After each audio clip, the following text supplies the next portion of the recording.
Hello everyone, sanibonani, dumelang, absheni, molweni, thobela, lochani.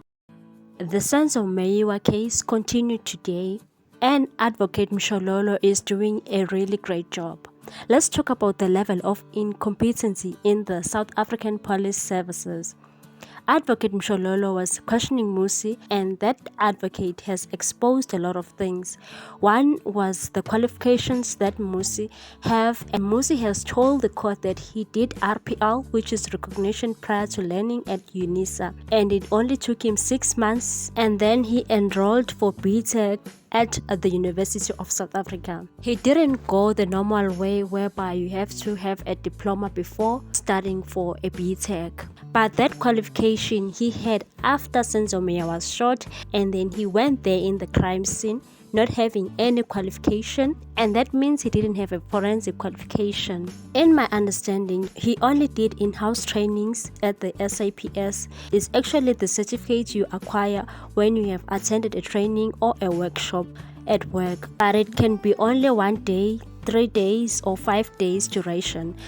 So that means Mosie wasn't a qualified forensic expert, yet he was given a task to work as a forensic at a crime scene where Senzo Meyiwa was shot. And there are a lot of things that he didn't even bother to check or question them.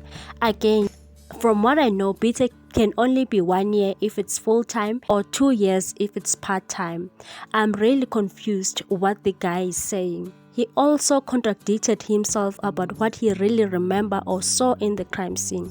He's even shocked that blood was found in the lounge, not in the kitchen, yet Senzo was shot in the kitchen. He even admitted to Advocate Mshololo that he was shocked. He also agreed that there might be a possibility that the crime scene was tampered, but again he says no, the crime wasn't tampered or cleaned. He was refusing to respond to some very crucial questions, but Advocate Mshololo pressured him. He even spilled the beans on the bullet that was found in the kitchen. He ended up admitting that it may happen that the bullet was planted.